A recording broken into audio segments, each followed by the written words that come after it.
ఈరోజు తాజాగా సోమాజిగూడ ప్రెస్ క్లబ్లో ఒక ప్రెస్ మీట్ పెట్టి దాని వెనక బ్యానర్లో తెలంగాణ గొంతులపై ఆంధ్ర ఇనుప బూట్లు ఇంకెంత కాలం అనే టైటిల్ తోటి కొంతమంది జర్నలిస్టులు ప్రెస్ మీట్ పెట్టారు. అక్కడ ఆ ప్రెస్ మీట్ లో ప్రొఫెసర్ నాగేశ్వర్ గారు ఇంకా చాలా మంది జర్నలిస్టులు అక్కడ కూర్చున్నారు. ఆయనతో పాటు ప్రొఫెసర్ నాగేశ్వర్ గారు మాట్లాడుతున్నారు. చావనైనా చస్తాం గాని ప్రశ్నించడం మాత్రం ఆపం.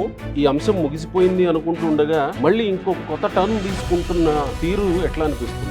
మనం అడగక్కర్లేదు, అది ఆయన అభిప్రాయం అండి. చెప్పారు, ఎవరి ద్వారా వచ్చి సోర్స్ కూడా చెప్పాల్సిన ఏంటి నాకు అర్థం కాదు. ఏమైనా దేశ భద్రతకి భంగం కలిగించేది అది కాదు కదా. వాళ్ళు వాట్ ఈజ్ యువర్ కెపాసిటీ? అదేంటి అలా మాట్లాడతారంటే దాంతో చేసిపోయి నేను కావాలంటే నేను ఆంధ్రాలో ఇలాగ మాట్లాడతా. ఇప్పుడు మాట్లాడినట్టే ప్రాణాలు పరంగా పెట్టి పనిచేస్తారు తెలంగాణ కోసం. వాళ్ళు ఎక్కడ కనబడుతున్నారు వాళ్ళ ఛానల్స్లో. దీనికి ముగింపు ఏమనుకుంటున్నారు మీరు? అంటే దీన్ని ఎమోషనల్గా అదే గెలుస్తా అని అంటే ప్రొఫెసర్ నాగేశ్వర్ గారి గెలుపు ఏంటి, ముగింపు ఏంటి? కళ్యాణ్ బాబులు వచ్చి క్షమాపణ చెప్పన్నారు కదా, అది గెలుపా? కాదు కదా.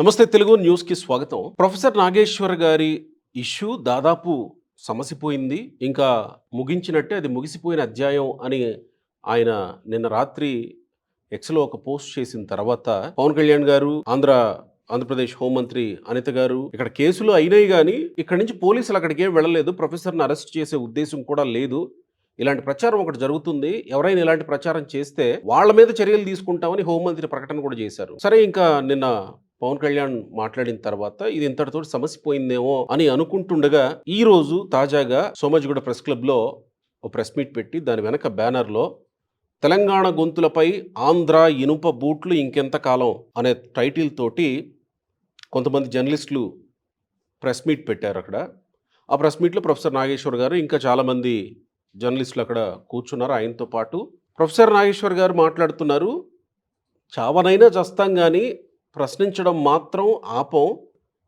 నేను మాట్లాడిన దానివల్ల సమాజంలో అల్లర్లు చెలరేగిందేంటి?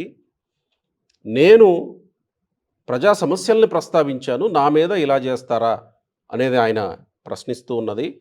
ఇది కాస్త ప్రొఫెసర్ నాగేశ్వర్ గారి ఇష్యూ కాస్త మళ్ళీ తెలంగాణ మీద దాడి జరుగుతుంది, తెలంగాణలో ఉన్నటువంటి ఇదంతా దోచుకుపోతున్నారు, పవన్ కళ్యాణ్, చంద్రబాబు మీకు ఇక్కడ ఏం పని, వీలైతే హెరిటేజ్ మీద కూడా దాడులు చేయడానికి సిద్ధం అనేలాంటి మాటలు కూడా మాట్లాడుతున్నారు అక్కడికి వచ్చినటువంటి జర్నలిస్టులు. ప్రొఫెసర్ నాగేశ్వర్కి జనసేన పార్టీయో తెలుగుదేశం పార్టీయో ఇష్యూ నడుస్తుంది, మధ్యలో దాదాపు సమసిపోయింది. మళ్ళీ దీన్ని తెలంగాణ ఆంధ్రప్రదేశ్ మధ్య సమస్యగా మార్చేటువంటి ప్రయత్నం ఏమన్నా జరుగుతుందనుకోవాలా? ఎందుకు ఆంధ్ర వాళ్లే ఇక్కడ దోచుకుంటున్నారు, ఇక్కడ తిరగనీయం, ఇక్కడ ఉన్నటువంటి ప్రభుత్వంలో కూడా ఆంధ్ర వాళ్లే ఉన్నారు, ఇక్కడ ఉన్నటువంటి ప్రజాస్వామ్యపు 4 పాదాలు వాళ్ళ చేతుల్లోనే ఉన్నాయి, కొంతమంది సీనియర్ జర్నలిస్టులు మాట్లాడుతున్నారు అక్కడ ఉన్నటువంటి వాళ్ళు. ఇక్కడి దాకా ఎందుకు వచ్చారనేది అర్థం కాని విషయం. మనతో చలసాని శ్రీనివాస్ గారు, ప్రత్యేక హోదా విభజన హామీల సాధన సమితి అధ్యక్షులు ఉన్నారు. నమస్కారం శ్రీనివాస్ గారు. అందరికీ నమస్కారం. ఈ అంశం ముగిసిపోయింది అనుకుంటుండగా మళ్ళీ ఇంకో కొత్త టర్న్ తీసుకుంటున్న తీరు ఎట్లా అనిపిస్తుంది మీకు? మొట్టమొదటిగా భావ ప్రకటన స్వేచ్ఛ విషయంలో కానీ అణిచివేత ఉండకూడదు. రెండో విషయం, సరే చట్టాలు ఏదన్నా చెప్పనంటే నాకు తెలిసి విశ్రాంత ఆచార్యులు ఆయన మాట్లాడిన ప్రకారం ఆయన ప్రకారమే కేసులు పెడితే ఒక్కొక్క రాజకీయ నాయకుడి మీద లెక్క వేసుకుంటే 1000 కేసులు చొప్పున పెట్టాల్సి ఉంటుంది, 100 మంది రాజకీయ నాయకులు. మరి rule is rule for all. అందువలన దాంట్లో రెండో సందేహం లేదండి. ఎందుకంటే మిగతా అందరూ దేశ కేసు పెట్టడం అనేది తప్పు, ఖచ్చితంగా కేసు పెడతాం లేదు, స్థానికులు ఎవరైనా పెడతారు, దాని మీద ఉండకూడదు. ప్రభుత్వం కూడా ఏది పడితే కేసు పెట్టేస్తారు అనుకోండి, వాళ్ళు ఆవేదన చెంది ఉంటారు, మనోభావాలు దెబ్బతింటాయి. మనోభావాలు చాలా ఇంపార్టెంట్ అయిపోయింది. దాని మీద ఆయన వాళ్ళు ఆవేశాలు తెచ్చుకోవడం, అసలు దీని మీద ఎవరు మాట్లాడాలి? ఆయన ఎవరి మీద ఎక్యూజ్ చేశారు? కళ్యాణ్ బాబు గారి మీద ఎక్యూజ్ చేశారు. ఎవరు దాంట్లో ఎవరితో కుమ్మక్కైనట్టు మాట్లాడే, ఎవరితో వెళ్ళి అమిత్ షా గారితో, వాళ్ళు బీజేపీ వివరణ ఇవ్వాలి, అది కాదని చెప్పి. బీజేపీ వెంటనే ఏం చేసింది? కేంద్రంలో ఉన్న ప్రముఖ ఆర్ఎస్ఎస్ నాయకుడు, బీజేపీ జాతీయ కార్యదర్శిగా ఉన్న మురళీధర్రావు గారు మొట్టమొదటిగా స్పందించి వామపక్షాల కన్నా ముందు స్పందించారు. అప్పుడు ఆయన 3 రాజధానుల కోసం మొట్టమొదటిగా స్పందించిన వ్యక్తులు ఆయన ఒకళ్ళు అనుకూలంగా. అద్భుతంగా అసలు ఆయన అందువలన ఆయన మాట్లాడతా ఇలాగ కేసుల దుర్మార్గం అది ఎత్తేసేయాలని చెప్పి డైరెక్ట్గా ఆంధ్రప్రదేశ్ రాష్ట్ర ముఖ్యమంత్రికి ఉప ముఖ్యమంత్రికి ట్యాగ్ చేశారు, ఇద్దరికి ట్యాగ్ చేశారు. డైరెక్ట్గా అలాంటి చొరవ ఇంకెవరు చూపించుకోలేదు. ఎందుకంటే రిటైర్డ్ ప్రొఫెసర్ గారికి ఇంతకుముందు వారిని కలిసి వచ్చి మాట్లాడిన డాక్టర్ కోవా లక్ష్మి గారు ఓబీసీసీఎల్ బీజేపీ చైర్మన్ అండ్ ఇప్పుడు రాజ్యసభ ఈ కమిటీ కూడా చైర్మన్గా ఉన్నారు, ఈ సదుపాయాల కమిటీ కూడా. ఆయన చాలా సన్నిహితంగా ఉంటారు. ఆయన సన్మానం నడిచి గొప్ప మనిషి, ఆయన వ్యక్తిగతంగా లేదు, ఆయన మాట్లాడుకుంటుంటారు. నారపరాజు రామచంద్రరావు గారు ఈయన మీద ఎమ్మెల్సీగా నెగ్గిన వ్యక్తి కూడా ఆయన ఇంటికి వెళ్ళి మాట్లాడొచ్చారు. అలాగే గౌనీలు గంగాపురం కృష్ణరెడ్డి గారు కూడా నాగేశ్వరరావు గారితో చర్చలు జరిపొచ్చారు. వీళ్ళందరూ ఎందుకంటే జాతీయ అధ్యక్షుడు నడ్డా గారు వెళ్ళి చర్చలు జరిపొచ్చారు. అవును కదా. ఇవాళ వాళ్ళ కేడర్ కూడా గట్టిగా మద్దతు ఇస్తూ ఉంది కొంతవరకు, చూస్తున్నాం. మిగతా వాళ్ళు ఏమో ఒకళ్ళిద్దరు తెలియదు కానీ. అంటే ఇప్పుడు ఏంటి, ఒక సైడ్ బీజేపీ ఈయన చెప్పిన దాన్ని బలపరుస్తుందా? అసలు నువ్వు చెప్పిన తప్పని అనేది వాళ్ళు ఎవరు మనం అక్కర్లేదు, మనం అడగక్కర్లేదు. అది ఆయన అభిప్రాయం అండి. చెప్పారు, ఎవరి ద్వారా వచ్చిన సోర్స్ కూడా చెప్పాల్సిన ఏంటి నాకు అర్థం కాదు. ఏమైనా దేశ భద్రతకు భంగం కలిగించేది అది కాదు కదా సోర్స్ చెప్పాల్సిన. కూటమిని విచ్ఛిన్నం చేసేది అనే కదా, అది వాళ్ళు రాజకీయం అండి. రాజకీయ నాయకులు మాట్లాడారని విమర్శించమనండి. నేను చెప్పిన స్పష్టంగా రెండు ఉన్నాయి, రెండు కోణాలు ఉన్నాయి దీంట్లో. విచ్ఛిన్నం చేయడానికి మరి వైకాపా కూడా మాట్లాడరు ఇంకా 190 అంటే వాళ్ళు రాజకీయంగా మాట్లాడతారు. అంటే రాజకీయ నాయకులు వదిలేస్తారు, విశ్లేషకులను పట్టుకుంటారా? అక్కడే వస్తుంది. అది కాదండి, రాజకీయ నాయకులు చేస్తారు లేదా ఇంకొక చేస్తారు. ఈయన ఏమన్నా వ్యతిరేకంగా ఏం చేశారు? రెండు విషయాలు ఆయన వాదన నేను ఖండిస్తూ వేరే విధంగా మాట్లాడతాను. వేరే విషయంలో ఈ విషయంలో మాత్రం మాట్లాడే హక్కు ఉందనుకుంటాను నేను. సరే, దీనికి కళ్యాణ్ బాబు గారు మాట్లాడతా ఆయన ఒక విశ్లేషకుడు మాట్లాడారు అని మాట్లాడిన తర్వాత ఆయన మీద పెట్టొద్దన్నాను, అంత అయిపోయింది. వెంటనే మొత్తం బ్లాస్ట్ అయిపోయింది. న్యూస్లో ఆంధ్రప్రదేశ్ నుంచి బయలుదేరారు 50 వెహికల్స్, 1000 మంది పోలీసులని ఒకళ్ళు కాదు, ఎన్ని కార్లు బయలుదేరిని 50 మంది వచ్చారని ఒకళ్ళు, 1000 మంది పోలీసులు. నాకు అర్థం కావట్లేదండి. గన్లు ర్యాకెట్ లాంచర్ పట్టుకుని బయలుదేరినట్టు గొడవ జరిగిపోయింది. అవుట్ ఆఫ్ ప్రపోర్షన్ రేట్లో అది పెరిగిపోయి భావోద్వేగం వచ్చేటట్టు వెంటనే చాలామంది బయటపోయి తెలంగాణ మీద దాడి. అసలు నా సంబంధం లేదు. ఒక వ్యక్తికి తెలంగాణకి నేను అనేది ఒక అయ్యి ఉండొచ్చు. ఇప్పుడు మా మీద నేను ఆంధ్రప్రదేశ్కి తెలంగాణకి అన్యాయం జరుగుతుంది. నేను ప్రొఫెసర్ గాలి వినోద్ కుమార్ గారు సిట్టింగ్ ఆ రోజు మన Osman university law college principal dean కూడా అనుకోండి, హెడ్ ఆఫ్ ద డిపార్ట్మెంట్ చేశారు. తర్వాత చేస్తే మా మీద ఉత్తర భారతీయ జనతా పార్టీ కేసులు పెట్టారు. దేశద్రోహం టైప్ ఎంత దుర్మార్గం చేస్తారు. ఈ విధంగా ఈయన కేసులు పెట్టినప్పుడే తెలంగాణ బిడ్డ కాదా ఆయన వినోద్ కుమార్ గారు? దళితులు అనేది ఏదైనా సరే తెలంగాణ బిడ్డ కాదా? రిటైర్డ్ కూడా కాదు, ప్రొఫెసర్ కదా ఆయన. రాయలసీమలో అన్ని చోట్ల కేసులు పెట్టి మమ్మల్ని అందరినీ పోలీస్ స్టేషన్ వెళ్ళినప్పుడు ఎవరు మాట్లాడలేదే. మేము మాట్లాడింది ఆ కూటమిలో ఇబ్బందులు, లేకపోతే వాళ్ళతో ఇబ్బందులు, లేకపోతే డిఎంకి ఇబ్బందులు ఏం మేము మాట్లాడాల? రాష్ట్ర సమస్య మీద తెలంగాణకి ఎందుకు రావట్లేదు నిధులు, ఆంధ్రప్రదేశ్ ఎందుకు రావట్లేదు, తెలుగు జాతికి అన్యాయం జరుగుతుంది, ఇంత అన్యాయం జరుగుతుంది మేము మాట్లాడితే మరి ఎవరు స్పందించలేదే. తాడిపత్రి ప్రజల పక్షాన ఉంటాం, వామపక్షాలు చేసే పోరాటం నిజంగా ఇవాళ దేశంలో మిగిలి ఉందంటే పోరాటం చేసే వాళ్ళు తాడిపత్రి ప్రజల వామపక్షాలని అభిప్రాయం ఉంది. ఎందుకు చేయలేదని అడుగుతున్నాను. ఏంది మేము చేసిన పాపం ఏంటి? మరి కొంతమంది ధన్యజీవులు ఎందుకు రాలేదు, ఇప్పుడు ఎందుకు వచ్చారని అడుగుతున్నారు. అలాగే తెలంగాణకి 1 కోటి రూపాయలు బడ్జెట్ పెంచి 5336 కోట్లు, మనం కూడా మాట్లాడుకున్నాం. 5336 కోట్లు లాస్ట్ ఇయర్ బడ్జెట్ ఇచ్చి 1 కోటి రూపాయల బడ్జెట్, రికార్డ్ బడ్జెట్ అని మొత్తం వస్తే జర్నలిస్టులు అందరూ కూడా స్పందించాలి కదా. పత్రికల్లో వేశారు రికార్డ్ బడ్జెట్ అన్నారు. నేను చెప్పి కాదండి, 1 కోటి రూపాయలు తెలంగాణకి పెంచి గుజరాత్కి 8400%, 8417 కోట్లు పెంచారు. ఆ పక్క రాష్ట్రాన్ని ఇంకొక 8000 కోట్లు పెంచారు. దారుణంగా ఉన్న పరిస్థితి.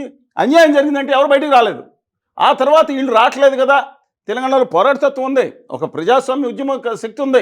Always you should respect blood brothers. అట్లాంటిది ఈ సంవత్సరం 2027లో బడ్జెట్ రాగానే మళ్ళీ నేను రోడ్డు మీద వచ్చి మీటింగ్లు పెట్టాను, మాట్లాడాను. ఏమని 117 కోట్లు ఇక్కడ పెంచారు, అక్కడేమో 17,000 కోట్లు, 18,000 కోట్లు, 23,000 కోట్లు నా రాష్ట్రానికి ఇస్తున్నారు. వాళ్ళ ముద్దుల రైలు కోసం మోడీ గారు వేసుకున్న అహ్మదాబాద్ గుజరాత్కి వేసుకున్న ముద్దుల రైలు కోసం గత కొన్ని సంవత్సరాలు 80,000 కోట్లు వితౌట్ అసలు ఇవ్వాల్సిన పని లేకుండా దేశం నుంచి డైవర్ట్ చేశారు. తెలంగాణకి అన్యాయం జరుగుతుంది. కాజీపేట కోచ్ ఫ్యాక్టరీ స్కాల్ డౌన్ చేశారు, బలియారు ఉక్కు ఫ్యాక్టరీ చేశారు, నేషనల్ ప్రాజెక్ట్ ఇవ్వలేదంటే ఇంత చర్చ జరగలేదు. ఇప్పుడు ప్రొఫెసర్ నాగేశ్వర్ గారు కూడా అంటుంది అదే. నేను విశాఖ రైల్వే జోన్ గురించి మాట్లాడాను. ఇక్కడ మచిలీపట్నం పామర్రు మధ్యలో ఉండేటువంటి మేము దాని మీద చర్చలు చేస్తున్నాం. వారు చేస్తారు మైన్స్ వేదాంత వాళ్ళకి దాని నుంచి వేదాంత అగ్రవాల్ డీల్ చేస్తాను. నేను 6 గంటల క్రితం కూడా మాట్లాడాను. అదే ఆయన అంటుంది. వాటన్నింటి మీద మాట్లాడుతున్నందుకు ఏమన్నా కోపం వచ్చిందా వీళ్ళకి అన్నట్టు. వాళ్ళు వాళ్ళు మాట్లాడిన దాన్ని కొన్ని టీవీలన్నీ వేస్తారండి. మాది 90% టీవీలు బ్యాన్ చేశారు. ఇప్పుడు కాంగ్రెస్ టీవీలో, బీజేపీ టీవీలో, వైకాపా టీవీలో, తెలుగుదేశం టీవీలో నేను అన్నాం, జనసేన టీవీలోని ఎవరైనా సరే ఐ రెస్పెక్ట్ దెమ్. నా తప్పు లేకుండా నేను ఎప్పుడు అనుచితంగా మాట్లాడలేదు. నేను నా రాష్ట్రాల హక్కుల కోసం మాట్లాడాను. బ్యాన్ చేశారు. అప్రకటితంగా చర్చల నుంచి 95% బహిష్కరించారు. కానీ గవర్నీలు విశ్రాంత ఆచార్యులు గారికి ఆ ఇష్యూ లేదు. ఆయన చాలా టీవీలకు వెళ్తూ ఉంటారు, ఇబ్బంది లేదు. ఆయన బాగా ఆయన వాదన తెలుస్తుంది. మేము మీటింగ్లు పెట్టాం, అంతే. ఎందుకండి గ్యాస్ మీద మేము కాకినాడలో మీటింగ్ పెట్టాను, రాజమండ్రిలో వామపక్షాలు మీటింగ్ పెట్టాం, విజయవాడలో జరిగింది, గుంటూరులో మనం మీటింగ్ పెట్టాను. అంతకుముందు నిన్న కాక మొన్న తిరుపతిలో రాజ్యాంగ పరీక్షణ జరిగితే నేను, పరకాల ప్రభాకర్ గారు, కేఎస్ లక్ష్మణరావు గారు, ఒడ్డేశ్వరరావు అందరూ మాట్లాడొచ్చాం. 4 రోజుల క్రితం మాట్లాడొచ్చాం.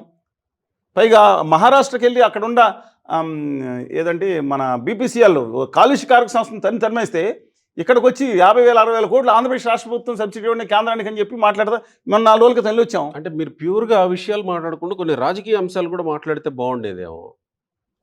నేను అది కూడా అది బీజేపీ అన్యాయం చేస్తానని మాట్లాడతాం రాష్ట్రానికి. అలా కాదు, ఇలా కాస్త అది జరగవచ్చు, ఇలా జరుగుతుంది, అది కూడా ఒకసారి మాట్లాడతాం. ప్రతిదాన్ని రాజకీయ మిక్స్ ఎలా చేస్తామండి? నాకు తెలుగు జాతి మొత్తం కావాలి. నేను ఇదే గవర్నమెంట్ మీరు బాధపడుతున్నారు కదా. విశ్రాంత ఆచార్యులు గారు నన్ను టీవీ రాకుండా 3 సంవత్సరాలు బ్యాన్ చేయించారు. ఒక మోడరేటర్ గారు అక్కడ కూర్చుంటే 3 years నన్ను రాకుండా ఆయన ముందర ఆపేసేయండి, నువ్వెవడ, నీ కెపాసిటీ ఏంటి అన్నట్టు మాట్లాడినాను. నేను ఎమ్మెల్సీ అన్నాను. ఆయన ఎమ్మెల్సీ ఎన్నికల్లో ఆంధ్రప్రదేశ్ ఎన్జిఓ సంఘం గౌరవ సలహాదారుగా నేను అఫీషియల్గా నా పోస్ట్లో ఉండగా ఒక వామపక్ష ఒక కార్యకర్తగా ఆయన ఉంటే ఒక అభిమానంతో మా మిత్రులందరూ కామ్రేడ్ ఆయన అని చెప్పినట్టు అభిమానంలో 0.001% అన్నా ఉంది. ఆ తర్వాత ఆయన మేము మాట్లాడుకుంటుంటే తెలంగాణ ఇష్యూ మీద నేను తప్పనిలా 5-6 ఏళ్ళ పిల్లలు ఏదో కృష్ణాలు పోసుకుంటే ఏదో మరి అలా చేయొద్దండి ఏదో మాట్లాడితే వాళ్ళు వాట్ ఈజ్ యువర్ కెపాసిటీ, అదేంటి అలా మాట్లాడతారంటే దాంతో ఇంకైపోయి నేను కావాలంటే నేను ఆంధ్రాలో ఇలాగ మాట్లాడతా ఇప్పుడు మాట్లాడినట్టే. నేను కావాలంటే చెప్పు ఎక్కడ పోటీ చేయాలి, నేను అక్కడికి వచ్చి పోటీ చేసి ఎమ్మెల్సీ కింద దిగుతాను, రండి అన్న పోటీ చేయండి, నేను అంతవరకు జీవితంలో పదవులు వద్దనుకున్నా. అనేటప్పుడు కోపం వచ్చి దీన్ని బహిష్కరించండి, నేను రానే ఈ టీవీలో వస్తే నేను రానని చెప్పి నన్ను 3 సంవత్సరాలు రానివ్వకుండా చేశారు. ఏంటి ఆయన చెప్తే మిమ్మల్ని బహిష్కరించారు? అవును. ఆయన తర్వాత నేను పిలవలేదు. మీరు ఏ రోజున చూపించండి, మేజర్ నెంబర్ టాప్ ఛానల్లో ఉన్న దాంట్లో పిలవలేదు, బహిరంగ వీడియో ఉంది, నేనేం చేయను దానికి. What are it maybe subject కంటే కాదు. అలాంటి జరిగితే నేను నా బాధ ఏంటంటే నాకు ప్రొఫెసర్ కోదండరామ్ గారు ఉన్నారు, చాలా తీవ్రంగా ఆర్గ్యుమెంట్ చేసుకుని ఏ రోజు ఇలా అవమానపరచలేదండి అన్న. తర్వాత ఆయన రావచ్చు, మేము ముందు నుంచి ఉన్న ఆయన సివిల్ లిబర్టీస్ దాంట్లో ఉన్నారు. తర్వాత ప్రొఫెసర్ జయశంకర్ గారు వైస్ ఛాన్సలర్ చేశారు. ప్రొఫెసర్ జయశంకర్ గారు సత్య మ్యాగ్నాస్, సరే ఆయన వాదనలో ఉన్నా ఎప్పుడు ఎవరిని అగర్పరచలే. కొండా లక్ష్మీబాబు గారితో కలిసి ప్రయాణం చేసాం. మీరు అడగండి, అక్కడ రామరాజు గారు అందరూ ఉంటారు, ఎన్నిసార్లు ఆయనతో కూర్చున్నాం. ఆయనతో ఏ రోజు ఇబ్బంది లేదు. ఒకవేళ విభజన చేస్తే ఏం చేయాలని చెప్తే కోదండరామ్ గారు రాలేదా, ఇప్పుడు అందరూ రాలేదా, వాళ్ళతో మాట్లాడవచ్చు. ఎప్పుడు అవమానం చేయలేదు, వేస్ విధానాల మీద వ్యతిరేకించారు, హీనపరచలేదు వ్యక్తుల్ని. ఏం చేస్తాం? అయినా సరే I respect him for his knowledge and ఆయన లెఫ్టిజం అనుకున్నాం. కానీ ఆయన సరే ఆయన ఇష్టం. కానీ ఆయన మాట్లాడిన 2 విషయాలు చెప్తున్నాం. ఆయన మాట్లాడిన దాంట్లో ఇష్యూ ఉంటే వాళ్ళ మనోభావాలు తప్పితే ఎవరిని ఇవ్వాలి, ఆ మొత్తం కాన్సన్ట్రేషన్ చేసింది ఎవరి మీద? కళ్యాణ్ గారి మీద. ఆ పక్కన తెలుగుదేశం పార్టీ మీద పడింది. ఎవరైనా వాసిన బీజేపీ అంతా ఆయన మద్దతుగా ఉన్నారు, అంతా కాకపోతే కొంతన్నా. అసలు ఏం జరుగుతుందండి? ఈయన గట్టిగా మద్దతు ఇచ్చిందంతా వామపక్షాలు. పోలీసులు 1,000 మంది 100 మంది వస్తున్నారు, తేల్చేస్తాం, వార్నింగ్ ఇస్తున్నాం, తీవ్ర పరిణామాలు ఎదుర్కొంటారు పోలీసులు వస్తే. ఇదంతా పెట్టింది వామపక్షాలు. మీకు అర్థమవుతుంది ఏంటో? నాకు అర్థం కావట్లేదు ఏం జరుగుతున్నట్టు. అది ఏం జరుగుతుంది ఎవరైనా అదే సినిమాలో ఉన్నట్టు డి సినిమాలో ఏం జరుగుతుంది మీరు చెప్పండి.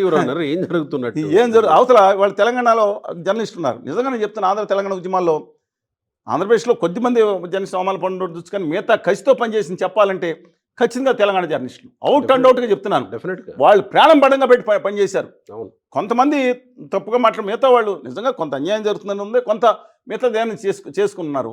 ఇవాళ రాష్ట్ర ప్రభుత్వాలు వచ్చిన తర్వాత వాళ్ళు నిర్లక్ష్యం చేసిన పరిస్థితులు కూడా ఉన్నాయి. వాళ్ళ ఆవేదన ఉంటుంది, దాన్ని కాదంటలేదు. మళ్ళీ ఇప్పుడు 2 రాష్ట్రాల సమస్య ఏముందండి దీంట్లో? నాకు అర్థం కాదు. నీటిపారుదల విషయం మీద కూడా ఇంత స్పందించలేదు.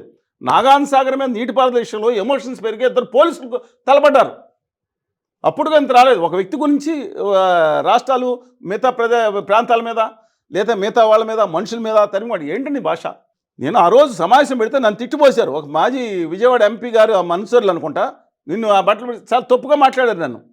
ఆంధ్ర తెలంగాణ ఏపీ అండ్ తెలంగాణ విభజన జరిగినప్పుడు సమావేశం పెడితే ఏమైంది? తిట్టుకోవడం అవసరమా? విడిపోతే ఈ బాధలు ఉంటాయి, విడిపోతే ఎలాంటి ఇబ్బందులు వస్తాయి, లేకపోతే ఇలా ఇలా పరిష్కారం అని పెట్టాను. రాష్ట్రంలో 40-50 సంవత్సరాలు పెట్టింది ఒక్కనే, 2 ప్రాంతాల ధరలు పెట్టి తిట్టిపోశారండి. కోస్తా రాయలసీమలో నన్ను నీకు ఎవరు అధికారం ఇచ్చారు అప్పుడు అన్నారు, కాదంటలేదు. కానీ ఈ మొత్తం దీంట్లో ఆచార్యులు గారు లేరు.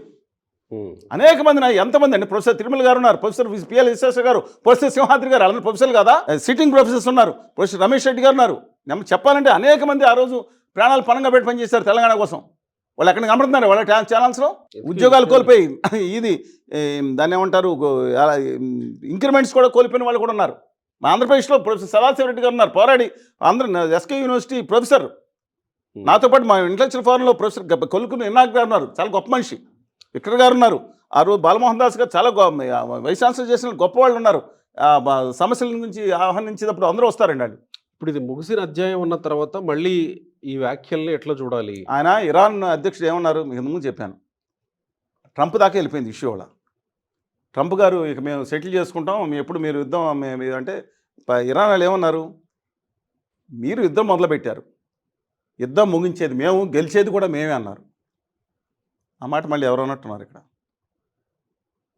ఇరాన్ అన్న మాట ఆయన అన్నారండి. అంటే యుద్ధం ముగించే క్రమంలో ముగించేది గెలిచేది కూడా మేము, గెలిచిన దాకా ముగిస్తారు. ఓహో, గెలిచిన తర్వాత ముగించాలన్న. నేను కళ్యాణ్ బాబు గారు ఏమన్నారు, 2 విషయాలు తీసుకుందాం.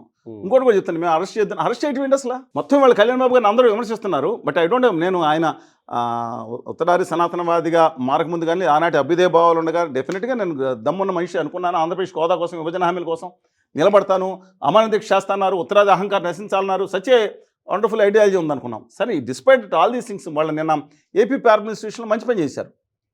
కాలుష్య నీళ్ళలో ఎలా పరిష్కారాలు చేస్తున్నారు, వెంటనే కాకుండా ఇవాళ పొద్దున్నే కమిటీ వేయించి 15 రోజులకు ఒకసారి రివ్యూ చేయమన్నారు. మంచి చేసినప్పుడు మనం అభినందించాలి, తప్పు మాట్లాడినప్పుడు విమర్శించాలి. ఇక వాళ్ళు మొత్తం ఆయనే కాన్సన్ట్రేట్ చేస్తున్నారు. తప్పు మాట్లాడిన అరెస్ట్ చేయొద్దని అరెస్ట్ చేయడం, దానికి అరెస్ట్ చేయాల్సిన పని ఉందా? కానీ ఆచార్య రిటైర్డ్ ప్రొఫెసర్ గారు అంటారు, నాకు ఏముంది, నాకేం లాసే లేదు, నాకు యూట్యూబ్ ఉన్నాయి కదా, నాకు బాగా పెరిగిపోయినాయి, సబ్స్క్రిప్షన్ పెరిగిపోయినాయి, నాకు డబ్బులు కూడా ఎక్కువ వస్తున్నాయి, ఏముందన్నారు ఆయన. కళ్యాణ్ బాబు గారు అంటారు, నాన్న తిట్టుకుని మీకు 10 రూపాయలు పెరిగితే మంచిదే కదా అని ఆయన అంటారు. ఏం జరుగుతుందండి ఇవాళ? ఒక వ్యక్తి గురించి మొత్తం రాష్ట్రాల సంక్షోభం చిక్కోవాలా? నేను ఎవరు మాట్లాడలేదు, సింగడి గన్ను గురించి మాట్లాడాను. విశాఖపట్నం ఆ రైల్వే జోన్ ఎప్పుడు వచ్చిందండి? ఏ రోజు వచ్చింది తెలుసా? పోనీ ప్రొఫెసర్లకే కొంతమందికి. మేమందరం ఆ సదాశివరెడ్డి గారు ఆరోగ్య పరిస్థితి క్షీణ దిశలో ఉంది, అప్పలనాయుడు గారు ఇబ్బంది పడుతున్నారు, కేంద్ర ఇంటెలిజెన్స్ అధికారులు వచ్చారు, మోడీ గారు 4 రోజులు వచ్చి ఆ జోన్ అనౌన్స్ చేయాలి, 2019లో అనౌన్స్ చేయాల్సిన పరిస్థితిలో విషమ పరిస్థితులు పడిపోయింది ప్రొఫెసర్ల స్థితి. దీని అమ్మ ఎవరు ఆడిస్తున్నారు అనుకోండి. ఆ రోజు అక్కడ బీజేపీ ఎంపీ ఉన్నారు. వెంటనే రాత్రి మోడీ గారికి ముందర నిరాహారదీక్ష ఏదైనా ఒకటి జరిగితే ఎలక్షన్స్ వస్తున్నాయి కదా, మా నిరాహారదీక్ష ఉండగానే జోన్ ప్రకటన చేశారు. ఆ తర్వాతే అందరికి నిమ్మకాయ నీళ్ళు ఇచ్చి లేపాం, ప్రాణం పణంగా పెట్టి ఉద్యమం చేశాం. మాకన్నా గట్టిగా దశాబ్దాలుగా అక్కడ విశాఖపట్నం ఉద్యమం చేసేవాళ్ళు వేరే మంది ఉన్నారు. ఆయన అంటుంది కూడా అదే సార్, రావాల్సింది రాలేదు, అది ఒరిస్సాకి పోయింది, లాభాలు అవునండి, లాభాలు వచ్చేది ఒరిస్సా. మరి ఆంధ్రప్రదేశ్ తెలంగాణ విషయంలో 54% విద్యుత్ విషయంలో మీరు మిగతా ఛానల్స్ చూడండి, ఆయన వ్యతిరేకంగా మాట్లాడారు. 2 ప్రాంతాలు బాగుండాలి నేను మాట్లాడా, మీరు ఒకసారి వీడియోస్ వెరిఫై చేయండి. ఆంధ్రప్రదేశ్ మీద కక్ష దింపు ఎందుకు ఎవరికైనా సరే, తెలంగాణ మీద కూడా అవసరం లేదు. ఎక్స్ట్రా కరెంట్ వచ్చినప్పుడు తెలంగాణకి బోరు బావులు విషయం నీళ్ళు ఇవ్వాలి, కరెంట్ ఇవ్వాలని చెప్పాను, కానీ ఎవరి హక్కులకు ఉండాలని చెప్పాను. తప్పు ఎలా అవుతుంది అంటే మీకన్నా తెలుసా, చంద్రబాబుకి తెలుసా, మీకన్నా చంద్రబాబు కన్నా బాగా మీకు తెలుసా? నాకే తెలుసా నా విషయం.